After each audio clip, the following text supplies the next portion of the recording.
did like a whole lot of talking to you guys, and the video was not recording because that's fantastic. Anyway, I'm back. I'm here. I'm like talking to you guys.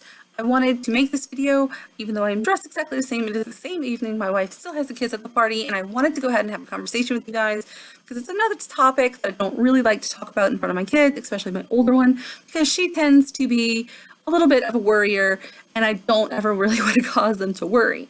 So I do have a plan to set up a recording area in my studio so that I'll be able to talk to you guys without like editing for what the kids are hearing. And it'll just make it a little bit more likely that we'll connect on a regular basis. But for now, I want to talk to you guys about the lack of exercise and my plan to deal with it. So let's back up a bit to the beginning of 2019, early February. I got a job, and it was the first time I've had like a job outside of the house since I left my old work world. And if anybody, you might not know this. If you've been around, you might know this, but if you don't, if you haven't, it's okay. I'm gonna say it now and everybody will know. We'll all be on the same page. How fantastic. It's a good place to be. Everybody on the same page. Ready?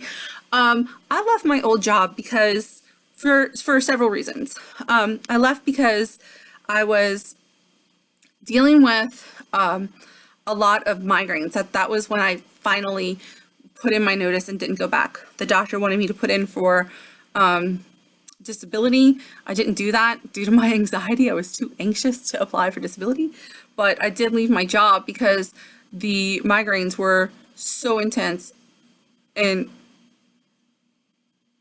it was impossible to function. And at that point, I kind of was like, okay, like I can take all of this medicine and basically I'm sleeping and all the side effects of the medicine were like kicking my butt anyway. Or I could not go to work and be home, and what I would do is just ice pack. So my migraines come with, I guess, what they call an aura. Like, so I would get all kinds of physical symptoms first, which is like dizziness and tunnel vision. I felt like I was passing out. Like I would get extremely ill, and like I felt like my blood pressure was dropping. And I'm not really sure if it was. I don't know. I think it was all like in my mind, according to the doctor. I'm not 100% sure, but she called it aura or something like that. So I would have all of these weird, like, woo, kind of like, and my vision would go like tunnel almost and black out, and I'd be like out of it and then wake up from that just seconds later. It wasn't long, but with the most horrendous headache or migraine. And then I'd be out with a migraine for a long time. And that was happening several times a week where I would just be like so effed up, right? And I couldn't drive to work and everything else because your vision goes black. You can't be driving. So that was happening and you can feel it coming on. So what I started to do when I was at home was as soon as I felt that happening, it was like ice pack, lights out, lay on the couch, right? And I would just stay there until I felt like I could function, and even until like the physical shutdown was done and the headache would set in, but I could still kind of do things. So I would like get up and maybe load the dishwasher and then put my ice pack back on or take care of the kids and put my ice, and I just kind of restructured my life around being able to feel that way when I needed to and still move on. And I do, it was crazy, and that was in conjunction with the fact that I was no longer taking my attention deficit medication for a couple of years, which made it very hard to work. My poor boss used to be like, are you going to take your medicine again? Are you going to go back to taking your medicine? But it was physically making me ill. So I couldn't. And then also the year before I actually ended up leaving because of the migraines, I was out for almost 9 months because of chronic pain and the erythema that I get, the erythema nodosum. So there was just a lot that just started to happen, and I winded up leaving my job.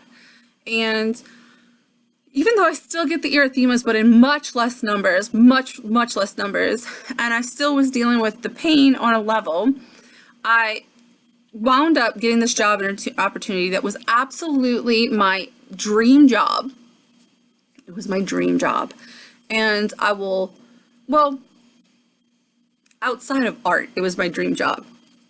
and I loved it, and I was passionate about it. I was good at it and everything else. And it was supposed to be part-time, and it turned into full-time, and sometimes even more than full-time. It was crazy. And I'll tell you all about that.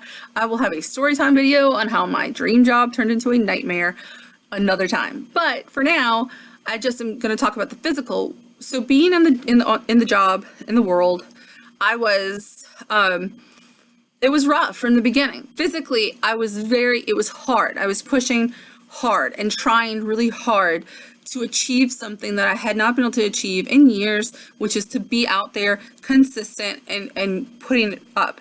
And I was having the body pain that would go with it, but I was trying to overcome and taking lots of Advil and stuff like that.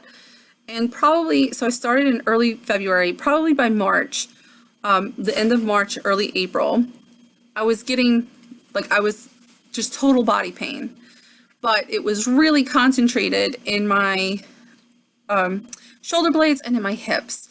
And I was trying my best to heating pads and everything else to get over it, and kind of verbalizing to my bosses, like, I just feel really bad and I'm really like worn down and things are kind of rough right now. Hold on, I don't want the cat to knock over the computer. So I was verbalizing to my bosses and trying to let them know like what a rough situation I was in, but the work did not stop in the times, and like they couldn't hear me. And I was kind of stuck in this position where it was like, I love what I'm doing and I want to do this and I want to be good at it. And I am so good at it that I was like, okay, I just moved Christopher, and he's a fluffy big white cat. And I think I have a cat hair on my tongue now. Anyway, the other thing that was happening was migraines were being triggered again. Terrible, terrible migraines.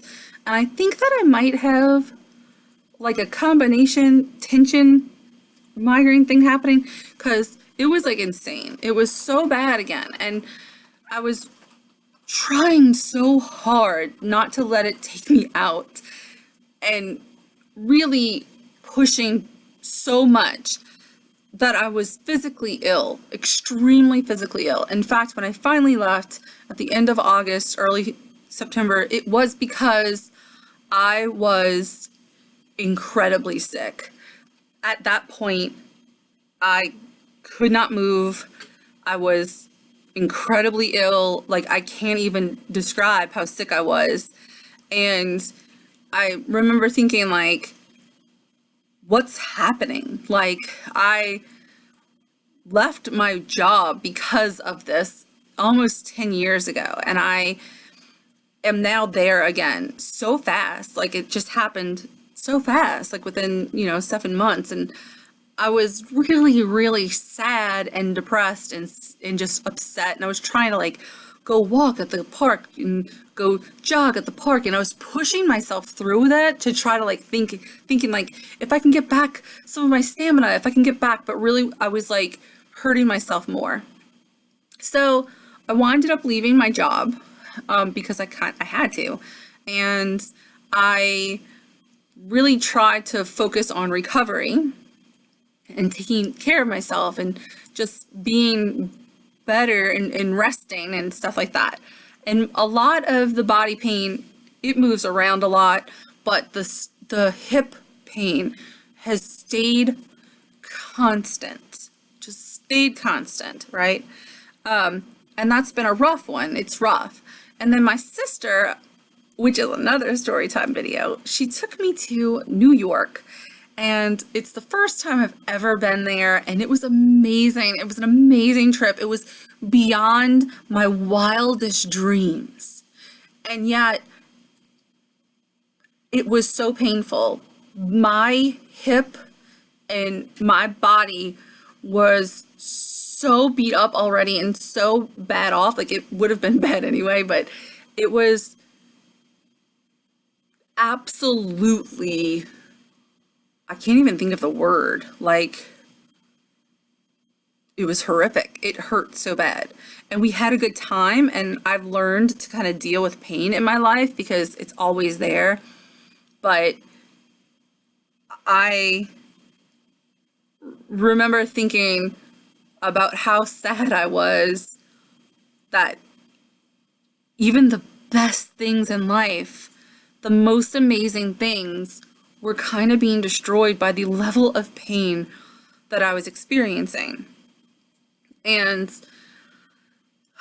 I came home from New York and again went into like a period of like just trying to rest and trying to like use heating pads and everything else.